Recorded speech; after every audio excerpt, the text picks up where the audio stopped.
Welcome back to my show Quarantine with Shikha Kalsi.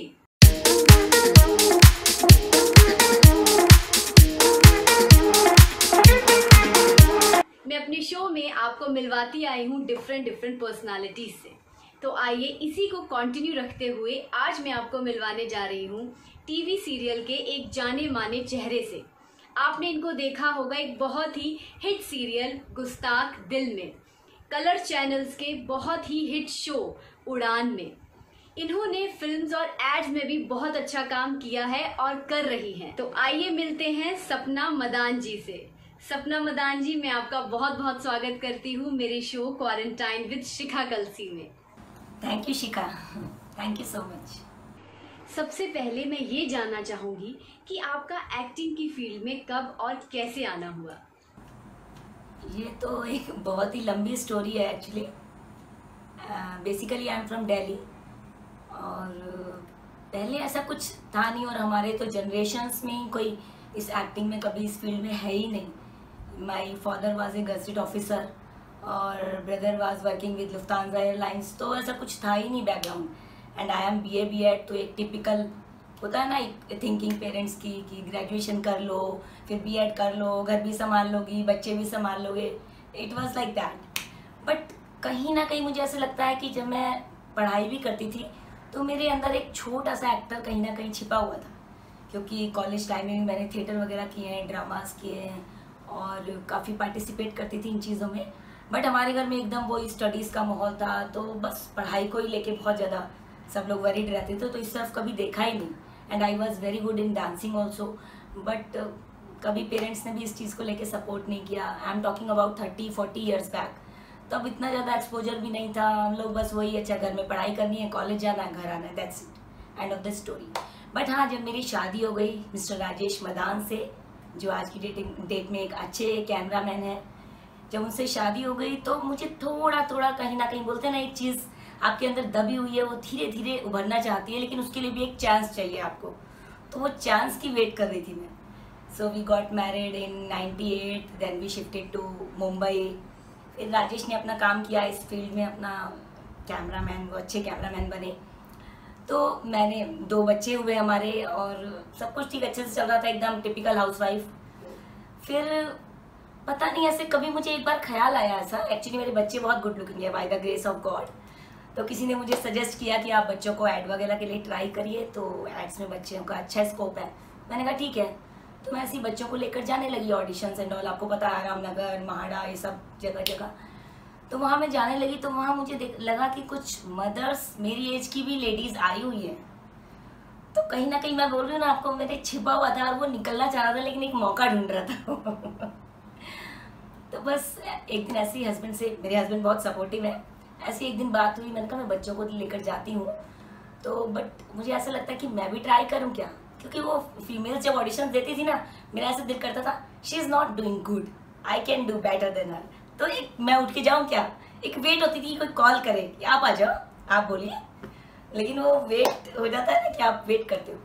फिर Rajesh is very much supportive, तो उन्होंने मुझे बोला कि ठीक है अगर तुम जाना चाहती हो तो मैं पोर्टफोलियो कर देता हूँ, घर की बात है। तो कुछ अच्छी फोटोग्राफ्स वगैरह बनवाई हमने, राजेश ने क्लिक की और मैंने कुछ प्रोडक्शन हाउसेज वगैरह, मुझे तो कुछ भी पता नहीं था, I was totally zero in that field. फिर राजेश ने सपोर्ट किया मुझे, सब प्रोडक्शन हाउसेज के नाम, कास्टिंग डायरेक्टर्स के नाम, मेरा पोर्टफोलियो जगह जगह मैं डिलीवर करके आई। And it was a wonderful experience and I started getting work slowly slowly slowly, that's it. जैसे कि आप किसी एक्टिंग बैकग्राउंड से नहीं हैं, ना ही आप किसी एक्टिंग इंस्टीट्यूट से पास आउट हैं, ना ही आपने कोई थिएटर ग्रुप ज्वाइन किया, तो मैं ये जानना चाहूँगी कि जब आप एक्टिंग में आई हैं तो आपको कभी किसी मुश्किलों का सामना करना पड़ा हो या नहीं करना पड़ा हो, आपके लिए कितना आसान और कितना मुश्किल रहा ये सब? हाँ देखिए शिखा, इसके लिए तो मैं यही कहूँगी कि कुछ तो डेस्टिनी होती है, कुछ आपका शौक होता है। बोलते हैं ना अगर आपका शौक आपको जिंदा कर देता है कई बार, तो मैं शादी वादी करके बच्चे पैदा करके एक हो जाता है कि अभी एंड ऑफ दिस स्टोरी, आपकी लाइफ आपने जी ली, दैट्स इट। लेकिन मेरे अंदर जो एक एक्टर दबा हुआ था ना, जो निकलना चाहता था, वो एक चांस की वेट कर रहा था। तो मुझे ऐसा लगा कि कैमरे के आगे मुझे बहुत डिफिकल्टी नहीं हुई। डेफिनेटली फर्स्ट टाइम तो थोड़ा सा लगा, डर तो सबको लगता है।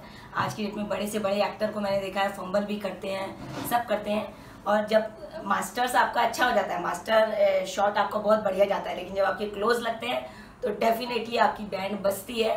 और मेरी शुरू में बहुत बैंड बजी, पसीने आ जाते थे मेकअप दादा भागते थे पफ लेके, मैडम को पफ करो, दैट्स इट। लेकिन हाँ, मैंने बहुत जल्दी कैमरे को एक्सेप्ट कर लिया, क्योंकि मुझे कैमरे से बहुत प्यार था। मतलब मुझे मजा आता था, मैं मिरर के आगे बार बार खड़े होकर देखती थी, अच्छा मैं ऐसे अच्छी लग रही हूँ या मैं ऐसे अच्छी लग रही हूँ। एक कहीं ना कहीं छिपी हुई थी मेरे अंदर, एक आर्टिस्ट बोले या एक्ट्रेस बोले, एक छिपी हुई थी मेरे अंदर, जो वो निकल गई। तो मुझे कैमरे के आगे बहुत ज्यादा प्रॉब्लम नहीं हुई, बहुत अच्छा लगा मुझे।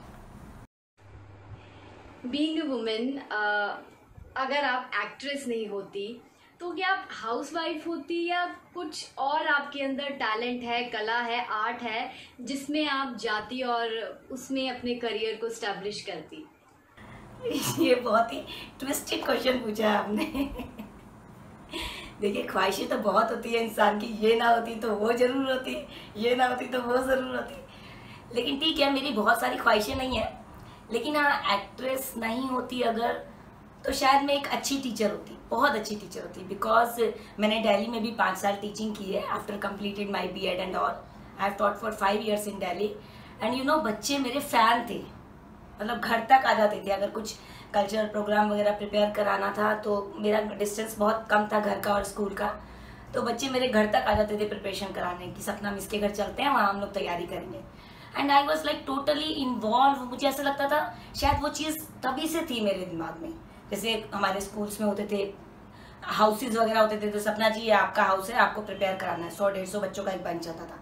तो मैं जब बच्चों को प्रिपेयर कराती थी तो आई वॉज टोटली इन्वॉल्व कि अरे ये वाला प्रोग्राम करते हैं, ऐसा करते हैं, इसके अंदर ये डालते हैं। तो अब तो म्यूजिक वगैरह डालना बहुत डिफिकल्ट होता था, but that time also I use to do, like brother को बोलती थी तू ये थोड़ा ऐसा बजा दे, म्यूजिक का थोड़ा सपोर्ट करते, उसको अच्छा बजाता था, वो ढोलक वगैरह टाइप की चीज़ें ना, थाली वाली हम बजाते थे कई बार, तबला टाइप की चीज़ें वो बजाता था। मैं बच्चों के सॉन्ग रिकॉर्ड करती थी, मतलब उस टाइम पे भी मैं वो सब करती थी। मुझे अब याद आता है कि जो आजकल बहुत ईजी है। और फिर ये होता था कि जब प्राइज मिलते थे तो अरे सपना शर्मा की जो ग्रुप है वो फर्स्ट आया, वो हाउस है फर्स्ट आया, तो इतना वो लेबर दिखाई देती थी कि सपना जी 2-2 दिन बच्चों को अपने घर पे बुला के काम कराती हैं, वो दिखता था। तो वो कहीं ना कहीं एक्टर या आर्टिस्ट आप बोले, वो कहीं ना कहीं दिखता ही था। तो मैं एज ए टीचर भी बहुत अच्छा काम कर सकती थी। बॉम्बे में भी इनफैक्ट मैंने ट्राई किया, बच्चे जब थोड़े बड़े हो गए कि मैं इसमें टीचिंग में ट्राई करूँ, बट उससे पहले मेरी ये घंटी जो एक्टिंग की थी वो बज चुकी थी। आप ये कह रहे हैं कि मेरी डेस्टिनी में था कि मुझे एक्टिंग में आना है, तो फिर मेरा रुझान उधर चला गया। अगर मैं एक्ट्रेस नहीं होती तो शायद एक अच्छी टीचर होती। विद द गॉड ग्रेस आप एक एक्ट्रेस हैं और स्टैब्लिश एक्ट्रेस हैं, लेकिन फिर भी एक पल के लिए मान लेते हैं कि अगर आप टीचर होती तो ऐसा कौन सा आपका पसंदीदा सब्जेक्ट होता जिसको आप पढ़ाने में बहुत इंटरेस्ट लेती? देखिए, मैं दिल्ली से हूँ तो मेरी हिंदी बहुत ही अच्छी है, तो हिंदी टीचर थी मैं। और सोशल स्टडीज़ मेरा अच्छा सब्जेक्ट था, सोशल स्टडीज़ लेती थी।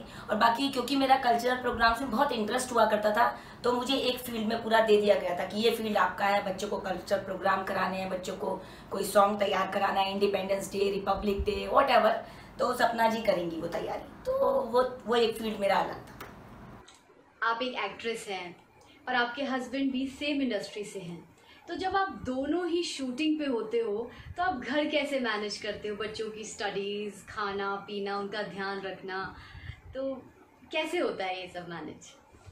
I know, in the beginning it was quite difficult for me.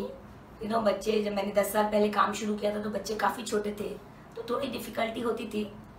But फिर वही मेड वगैरह सर्वेंट रखो 24 घंटे के लिए। और फिर हस्बैंड इज़ वेरी सपोर्टिव, मैं आपको पहले भी बोल चुकी हूँ, राजेश बहुत सपोर्टिव है, वो हर चीज़ में सपोर्ट करते हैं। उनका भी काम ऐसा होता है, कभी sometimes he has work for 6 months, sometimes he is sitting at home for 1 month और 2 months, तो ही इज़ वेरी सपोर्टिव। वो बोलते थे तुम जाओ, जितना तुम मैनेज कर सकती हो उतना इजीली करो, और बाकी मेड है और आई विल मैनेज एवरीथिंग। तो बच्चे भी, अब तो बच्चे माशाल्लाह बड़े हो गए हैं, तो कोई प्रॉब्लम ही नहीं है मुझे। अब तो बच्चे सब आराम से संभाल लेते हैं। उल्टा मैं घर में आती तो मुझे सजाकर प्लेट दी जाती है कि मम्मी आपके लिए खाना। Touch wood, I am blessed with a beautiful family, thank God. आजकल जैसे कि सारे क्वारंटाइन हैं अपने अपने घरों में, अपनी अपनी फैमिलीज के साथ, या कुछ लोग अकेले भी हैं। लेकिन मेरा एक सवाल है आपसे कि अगर आपको क्वारंटाइन होना पड़े तो आप किसके साथ क्वारंटाइन होंगी, लेकिन फैमिली के अलावा? फैमिली इंक्लूड नहीं होगी, फैमिली के, ऑफ कोर्स फैमिली के साथ तो हर कोई क्वारंटाइन होना चाहता ही है, पर अगर उसके अलावा आपको क्वारंटाइन होने का मौका मिले तो ऐसा कौन है इस पूरी दुनिया में जिसके साथ आप क्वारंटाइन होना चाहेंगी? अब आपने ट्रिकी कर दिया इस क्वेश्चन को बहुत। फर्स्ट प्रायोरिटी तो डेफिनेटली फैमिली ही है, बट फैमिली के अलावा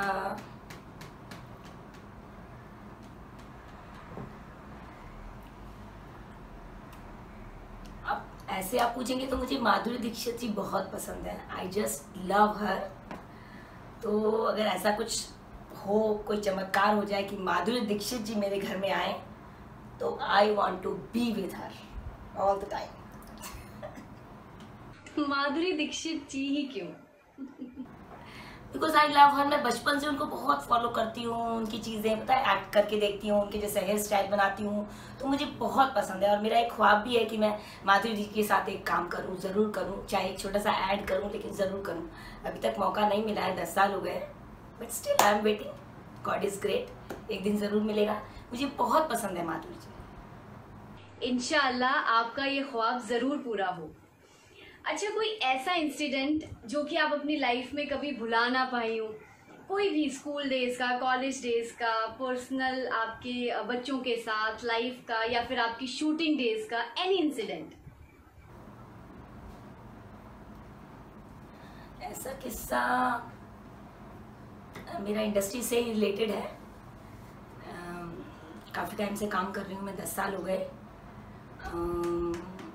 एक बार मैं एक क्राइम पेट्रोल शो के लिए गई थी, तो वहाँ पर एक बहुत चैलेंजिंग रोल मिला मुझे बताया गया कि आपका मदर का कैरेक्टर है। स्टोरी जब नरेट की गई एक दिन पहले, तो मदर का कैरेक्टर है और बहुत ही स्ट्रॉन्ग कैरेक्टर है। पूरे 1 घंटे के एपिसोड में 25 मिनट्स आर विद यू।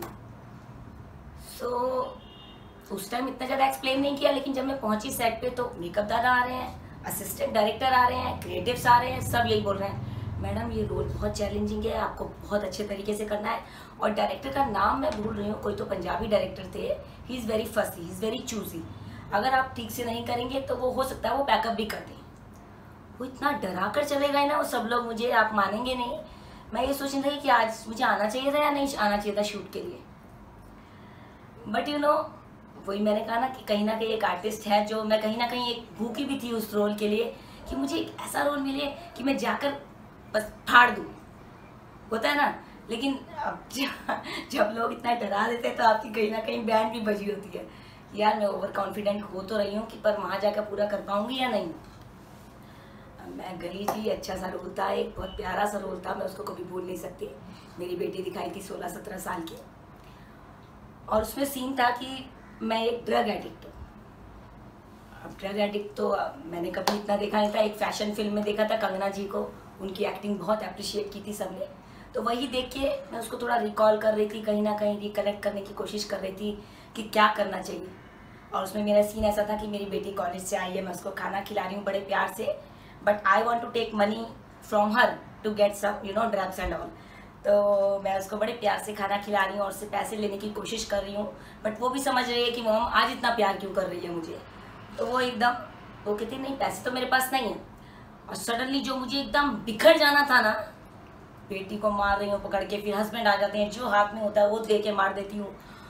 आप मानेंगे नहीं, कट डायरेक्टर ने किया ही नहीं, and everybody was clapping and even the director stood up and clapped. That was my wonderful experience of acting. मैं वो दिन कभी नहीं भूल सकती, क्योंकि ऐसा अभी तक हुआ नहीं है कभी भी। पहली बार ऐसा हुआ कि डायरेक्टर खड़े हैं जिनके बारे में इतना हॉरर बनाया हुआ था लोगों ने, वो डायरेक्टर खड़े हैं और इतना क्लैप कर रहे हैं, और उन्होंने इतना अप्रिशिएट किया कि सपना जी आपने मेरा दिन बना दिया। तो it was a wonderful experience for me. अच्छा, स्कूल डेज या कॉलेज डेज में कोई ना कोई हमें अच्छा ज़रूर लगता है, जिसको आजकल के दौर में क्रश कहा जाता है। तो कोई, हाँ अभी तो आपकी शादी हो चुकी है, मैं अभी के टाइम की बात नहीं कर रही, but long days back, your school days और योर कॉलेज डेज, कोई ऐसा रहा हो, कोई क्रश रहा हो आपका? यार मैं आपको पहले बोल चुकी, मैं बहुत ही स्टूडियस टाइप की थी। घर से स्कूल, स्कूल से घर, फिर कॉलेज में भी इवन कॉलेज से घर, घर से कॉलेज। मैंने कभी इस तरफ मेरा ध्यान ही नहीं किया। मुझे खुद हैरानी होती कि मैं इस लाइन में आई कैसे, मैं एक्टिंग में कैसे आ गई। इवन जो मेरे पुराने फ्रेंड्स हैं वो हैरान होते हैं कि तू तो एकदम क्या बोलते हैं उसको, स्टूडियस लड़की, इसके सामने तो कोई बात भी नहीं करनी चाहिए उस टाइप की। मैं उस टाइप की थी, तो मेरा कोई क्रश था ही नहीं। बस राजेश जी मिले और 1-2 मीटिंग्स में ही हमने शादी का डिसीजन ले लिया। He is the first and the last crush. लोग कहते हैं कि सीरियल की एक्टिंग और फिल्म की एक्टिंग में डिफरेंस होता है।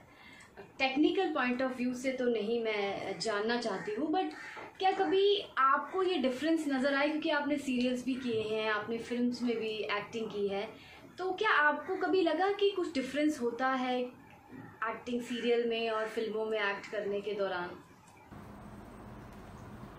देखिए, जहाँ तक एक्टिंग को लेकर के है सवाल, तो एक्टिंग में तो मुझे ऐसा कोई डिफरेंस नहीं लगता। एक एक्टर सीरियल में भी एक्टिंग करता है, मूवीज़ में भी एक्टिंग करता है। डेफिनेटली आपको शूट करने का तरीका होता है, क्योंकि सीरियल में आप एक एपिसोड एक दिन में कर लेते हो, है ना। आप 40 मिनट का काम एक दिन में कर सकते हो। लेकिन मूवीज़ में डेफिनेटली आपको 2 मिनट का भी शूट करना है तो वो 2 दिन लेते हैं। वो एक डिफरेंस है। बाकी एक्टर को तो जैसी एक्टिंग करनी है वो सीरियल में भी वैसे ही करेगा और मूवी में भी वैसे ही करेगा। बस एक थोड़ा सा डिफरेंस वो ये कि वहाँ बहुत छोटी छोटी चीज़ों को माइन्यूटली देखा जाता है। सीरियल्स में हम बहुत सारी चीज़ें अवॉइड कर देते हैं जो मूवीज़ में नहीं कर सकते। मूवीज़ में एक कट भी आपका होगा, वो भी इम्पॉर्टेंट होगा। सीरियल्स में कई बार मुझे ऐसा लगता है कि अरे यार ये तो किया ही नहीं, तो डायरेक्टर बोलते हैं मैडम हो गया, वो हो गया होगा। तो मुझे लगता है कि मूवीज़ में वो डिफरेंस है। मूवीज़ में मैंने की है, फास्ट फॉरवर्ड मूवी की है मैंने 2011 में थी, अंजुम रिजवी जी की मूवी थी। मैं सिर्फ चल के जा रही हूँ, वो आधा घंटा उसी शॉट में जा रहा है उनका, सिर्फ मैं चल के जा रही हूँ। फिर आधे घंटे में एक सिर्फ एक्शन होता है, आपको ये चीज़ उठा के जाना नहीं, उसको आधा घंटे तक शूट करें, नहीं यहाँ से नहीं वहाँ से नहीं, आ रहे इधर से नहीं इधर। तो थोड़ा सा वो कैमरा के हिसाब से मुझे लगता है थोड़ा सा डिफरेंट है। बाकी हमारे एक्टर्स के लिए तो मूवीज़ और सीरियल्स एक ही है। मैं तो बिल्कुल ऑनेस्टली, मेरे लिए तो सेम चीज़ है। डेफिनेटली मूवी में काम करने में एक एक्साइटमेंट होता है ज़रा कि हम बड़े पर्दे पर आएंगे, वो एक डिफरेंस ज़रूर होता है। बट बाकी सीरियल और मूवीज़ में एक्टर के लिए कोई ऐसा डिफरेंस नहीं है, वास्ट डिफरेंस नहीं है। जैसे जितना आपने अपने बारे में मुझे बताया है, वो देख के तो लगता है कि आप बहुत ही सिंपल और सीधी सादी लड़की रही हैं स्कूल टाइम से कॉलेज टाइम में और अभी तक। लेकिन क्या कभी ये सीधी सादी सी लड़की ने लाइफ में कभी अपनी फैमिली वालों से, स्कूल टाइम पे, कॉलेज टाइम पे कभी कुछ झूठ बोले, कुछ शरारत सी की है दोस्तों के साथ मिलके? दोस्तों के साथ मिलकर ऐसी कोई शैतानी तो नहीं की, बट हाँ एक बार फिल्म देखने जरूर गई थी मैं कॉलेज टाइम में। एक ही बार लाइफ में एक बार फिल्म देखने गई थी कॉलेज टाइम में, और घर पे बोला था कि हम कोई फ्रेंड बीमार है उसको देखने के लिए जा रहे हैं।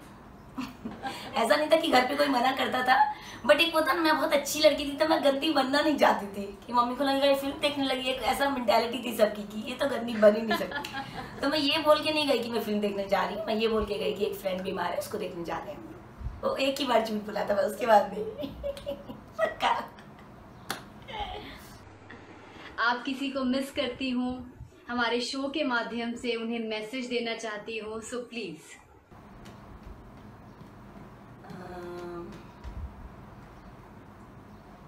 एक्चुअली मेरी मदर है, अभी 20 years back she settle down in US, तो अभी यहाँ पर नहीं है, तो उनसे मिलना मेरा वही सालों में होता है। तो मैं अपनी मॉम को बहुत मिस करती हूँ। May God bless her with healthy and happy life and long life, क्योंकि हम चाहते हैं कि हमारे पेरेंट्स हमेशा हमारे सामने रहें, हमेशा नहीं। तो डैडी तो मेरे काफ़ी पहले एक्सपायर हो गए थे 1990 में, बट मदर अभी हैं, बिल्कुल ठीक ठाक है, बहुत अच्छी हेल्दी हैं। तो मैं चाहती हूँ मम्मी मेरी हमेशा रहें, और मैं मम्मी को बहुत मिस करती हूँ। क्योंकि बोलते हैं ना, आपको दुनिया में सब कुछ मिल जाता है, सब कुछ, बहन भाई भी बन जाते हैं, सब बन जाते हैं। एक मदर ऐसी चीज़ है जो आपको कभी नहीं मिलेगी लाइफ में। और मैं भी एक माँ हूँ 2 बच्चों की, तो मुझे ऐसा लगता है जो प्यार मैं दे रही हूँ ना, वो दूसरा कोई दे ही नहीं सकता। एक माँ के प्यार का बोलते हैं ना, कोई डेफिनेशन ही नहीं है। तो वो प्यार मुझे मम्मी से ही मिलेगा और किसी से मिल ही नहीं सकता। तो I just love my mom. Absolutely true. मैं भी इन दिनों अपनी मदर को बहुत मिस करती हूँ और मैं प्रे करती हूँ कि आपकी मदर, मेरी मदर, दुनिया की हर मदर को गॉड लंबी, हेल्दी, खुशहाल ज़िंदगी दे। अच्छा, मेरा अगला सवाल कि कोई ऐसी आपकी इच्छा है अभी भी, लाइक अभी आप एक्ट्रेस हैं, काफ़ी स्टेब्लिश्ड भी हैं, नाम भी कमा चुकी हैं, पर फिर भी कोई ऐसी दिली ख्वाहिश अभी भी है जो आप पूरी करना चाहती हो?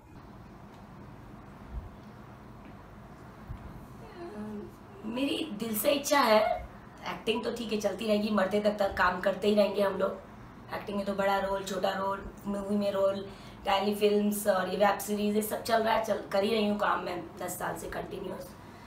तो एक्टिंग में तो ठीक है, जो मिल रहा है ठीक है, बहुत अच्छी बात है। मैंने उड़ान में किए है काफ़ी अच्छे रोल। उड़ान में मैंने 1.5-2 साल की शोरी का कैरेक्टर किया था, जो बहुत अप्रिशिएट किया था लोगों ने। और गुस्ताख दिल में मैंने छाया का कैरेक्टर किया था, वो भी लोगों ने बहुत अप्रिशिएट किया था। इवन मेरे आसपास के लोग मुझे पहचानने लगे थे, सब्जी वाले और ये फ्रूट्स वाले पहचानने लगे थे, मैडम आप टीवी में आते हो। तो वो सब भूख तो मेरी अभी हो गई है, मतलब ऐसा नहीं कि भूख खत्म हो गई है, एक आर्टिस्ट की भूख कभी खत्म भी नहीं होती, मरते दम तक रहेगी। मुझे लगता है शायद मैं डेथ बेड पे भी होंगी तो अगर कोई बोलेगा मैडम एक शॉट है आप चलोगे क्या, मैं कहती हूँ चलो, पहले एक शॉट देते हैं फिर मरेंगे। इट्स लाइक दैट, वो भूख तो कभी नहीं खत्म होगी। लेकिन हाँ ये है कि मैं कुछ बुजुर्गों के लिए या कह सकते हैं गरीबों के लिए एनजीओ टाइप जो एसोसिएशंस होती है ना, एनजीओज के लिए मैं कुछ ज़रूर करना चाहती हूँ। ज़रूर मैं करना चाहती हूँ कि किसी एसोसिएशन से जुड़ूँ, गरीबों के साथ काम करूँ, या कुछ बुजुर्ग लोग हैं उनको एंटरटेन करूँ, उनको खुश रखूँ, ऐसे मेरी एक इच्छा है। वाओ, बहुत ही अच्छा थॉट है आपका, बहुत ही नेक ख्याल है। Thank you so much. अच्छा, बॉलीवुड और हॉलीवुड एक साथ अगर आपको यहाँ से ऑफर आए तो आप किनका ऑफर एक्सेप्ट करेंगी? नहीं, I will definitely go for my Bollywood because I love Bollywood. I will definitely go for no other option, only Bollywood. यार अपने इंडिया में इतनी बढ़िया बढ़िया चीजें करने के लिए हम क्यों बाहर वालों को अपना प्रसाद उनको दे देंगे जाकर? कभी भी नहीं, मैं तो इंडिया में ही काम करूंगी। Nice nice. अच्छा, I need 2 messages from your side now.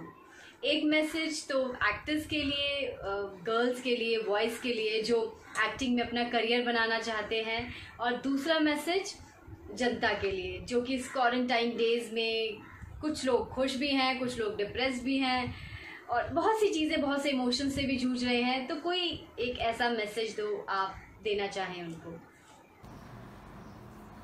हाँ जी, आजकल की जनरेशन के लिए बस यही मैसेज देना चाहूँगी कि एक तो आप सबसे पहले थोड़ा सा लर्न करके आइए चीज़ों को। थिएटर करना बहुत ज़रूरी है, मेरा खुद का एक्सपीरियंस है ये, थोड़ा सा थिएटर करके ज़रूर आइए। ऐसे नहीं कि एक आपने थिएटर कर लिया और आप बोलो पूरी ज़िंदगी उसको गाते रहो कि मैंने एक थिएटर किया था, मैं थिएटर से हूँ, ऐसा नहीं होता है। आपको कम से कम 1 से 2 साल तो मिनिमम बोल रही हूँ मैं, थिएटर ज़रूर ज्वाइन करना चाहिए। थिएटर से आपकी आवाज़ खुलती है, आपके अंदर कॉन्फिडेंस आता है। मतलब आप थिएटर कर लोगे, अगर थोड़ा सा भी कर लोगे, 2 साल भी आपने कर लिया, तो आप समझ लो आप एक्टिंग में कभी मात नहीं खाओगे। क्योंकि मैंने भी किया और मैंने बहुत ज़्यादा नहीं किया, थोड़ा किया है, लेकिन मैंने भी देखा है कि थिएटर करने से आपका एक एक्टर पूरा खुल जाता है। जैसे सीरियल्स में हमें बांध दिया जाता है कि आपको बस इतना ही रोल करना है, आपका इतना ही काम है, आप उसको मत देखो, आपको उससे कोई मतलब नहीं है, आपका ये काम है, आपको ये काम यहाँ पर जाके करना है, या आपको इसको ये डायलॉग बोलना है, दैट्स इट। बांध दिया जाता है। थिएटर में वाव हो जाता है, वाव। जो एक्टर को करना होता है ना, उसको मौका मिलता है, उसको समझ आता है कि मेरे अंदर वो कैलिबर है या नहीं है। तो इसलिए एक एक्टर को जरूर थिएटर करना चाहिए। थिएटर से आपको अपनी कैलिबरिटी पता चलती है, प्लस आप बहुत कुछ कर सकते हैं, बहुत कुछ, है ना। नई जनरेशन के लिए तो यही। और कुछ मैं लोगों को से ज़रूर बोलूँगी, जो आजकल यंग बच्चे हैं, यंगस्टर्स हैं, वो शॉर्टकट लेने की कोशिश कर रहे हैं, जो बहुत गलत है, बहुत ही ज़्यादा गलत है। उसकी वजह से हमारी इंडस्ट्री बहुत बदनाम होती है। अदरवाइज़ मैं आपको बोलूँ, जितनी सेफ और सोफेस्टिकेटेड हमारी इंडस्ट्री है, उतना सेफ और सोफेस्टिकेटेड कोई प्रोफेशन में नहीं। आई एम टेलिंग यू, अगर आप खुद ऑनेस्ट हैं तो सामने वाला भी आपके साथ ऑनेस्ट रहेगा। ये चीज़ बहुत अच्छी है अपनी इंडस्ट्री में। हाँ, आप डिसऑनेस्टी पे आप उतर आएंगे तो सामने वाला भी पीछे नहीं हटेगा, राइट। लेकिन अगर आप ऑनेस्ट हैं, आप शॉर्टकट नहीं चाहते हैं, आपको चाहिए कि मैं slow and steady wins the race, मैं धीरे धीरे अपनी चाल से चलूंगी, मुझे मिल जाएगा वो टारगेट, तो आपको ज़रूर मिलेगा। लेकिन आप सोचेंगे कि यार ये 4 स्टेप्स आगे वाला ले लेती हूँ ना, एक 4 स्टेप को छोड़ के उसके आगे वाला स्टेप ले लेती हूँ, 5वां। आप 5वां स्टेप लेने की कोशिश करेंगे ना कहीं आप गार्बेज में घुस जाएंगे। उस गार्बेज से फिर निकलना बहुत डिफिकल्ट है। तो यंग बच्चों से कहना यही चाहूँगी कि अच्छा काम करिए, ऑनेस्टी से काम करिए, शॉर्टकट्स लेने की कोशिश मत करिए, क्योंकि वो शॉर्टकट्स शॉर्ट टर्म ही होते हैं। थोड़ी देर के लिए आपको सब कुछ मिल जाएगा, लेकिन वो आपसे कब खो जाएगा, आपसे कब छिन जाएगा, आपको पता भी नहीं चलेगा। तो इसलिए प्लीज़ आराम आराम से चलिए। लाइफ बहुत ब्यूटीफुल है, बहुत बढ़िया लाइफ है। आराम आराम से काम करिए, अच्छा काम करिए, ऑनेस्टी दिखाइए काम के प्रति। ये तो मैं चाहती हूँ न्यू जनरेशन से।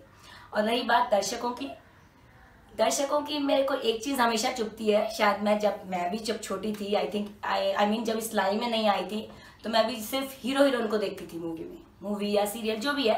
हीरो हीरोइन पूरा फोकस रहता था, हीरोइन कैसी लग रही है या हीरो कैसे लग रहे हैं, राइट। बहुत हो गया तो विलेन को देख लिया थोड़ा सा। बट जो दूसरे आर्टिस्ट होते हैं, मदर, चाची, मामी या दादी, दादा, चाचा, भाई, बहन, उनको हम कभी ज़्यादा ध्यान नहीं देते। आजकल तो फिर भी सीरियल्स में काफ़ी एक्सपोजर मिलने लगा है हर कैरेक्टर को। बट मूवीज़ वगैरह में भी हमारी एक मेंटालिटी यही होती थी कि नहीं यार, हीरो हीरोइन कौन है, बाकी कैरेक्टर्स को हम कभी देखते ही नहीं थे। तो मैं यही कहना चाहूँगी दर्शकों से कि प्लीज़ प्लीज़ प्लीज़ सीरियल्स में भी, मूवीज़ में भी, वेब सीरीज़ में भी सब आर्टिस्ट को अप्रिशिएट करिए। अगर आप अपना कुछ फेसबुक आपका पेज है या इंस्टाग्राम पेज है, तो डेफिनेटली हीरो हीरोइन को तो सब अप्रिशिएट करते हैं। हीरोइन का अच्छा था, एटीट्यूड अच्छा था, हीरोइन का ड्रेसिंग सेंस अच्छा था। यार उसके आजू बाजू में जो लोग हैं उनको भी अप्रिशिएट करो। इवन डांसर्स हैं, डांस में सिर्फ हम हीरो हीरोइन को देखते हैं, लेकिन दूसरे डांसर्स कितना अच्छा डांस कर रहे हैं, उनको भी अप्रिशिएट करना सीखिए। मेरी यही इंतहा है बस सब दर्शकों से, दैट्स इट। और जितना प्यार मुझे दिया है दर्शकों ने पूरे 10 साल तक, आगे तक देते रहिए, बस यही इच्छा है। थैंक यू सो मच सपना मदान जी कि आप मेरे शो में आए, अपने टाइम निकाला और काफ़ी बातें की, कुछ इन्फॉर्मेशन भी शेयर की, बहुत अच्छा सा मैसेज दिया। Thank you so much. Thank you Shikha, thanks for calling me, thank you so much and best of luck for your new channel. Good luck. Thank you very much. तो आज हम मिले हैं सपना मदान जी से। हमने लिया इनसे बहुत प्यारा मैसेज और सुने इनके किस्से कहानियाँ और बहुत ही मज़ा आया इनसे बात करके। तो नेक्स्ट एपिसोड में मैं आपको मिलवाऊंगी इसी तरह किसी दूसरी पर्सनालिटी से, सुनेंगे उनके किस्से कहानियाँ। मैं इन सब का भी थैंक यू करती हूँ जो मेरे शो में आ रहे हैं, अपना टाइम दे रहे हैं, और अपने व्यूअर्स का भी जो बहुत अच्छे कमेंट्स देते हैं, अप्रिशिएट करते हैं। Thank you very much. मैंने अभी तक अपने किसी भी एपिसोड में ये नहीं कहा कि प्लीज़ सब्सक्राइब माय चैनल, लेकिन आज मैं ये कहना चाहूँगी कि please do subscribe my channel if you like and share and comment also. Thank you very much. भूलिएगा नहीं, याद रखिएगा, क्वारंटाइन विद शिखा कल सी।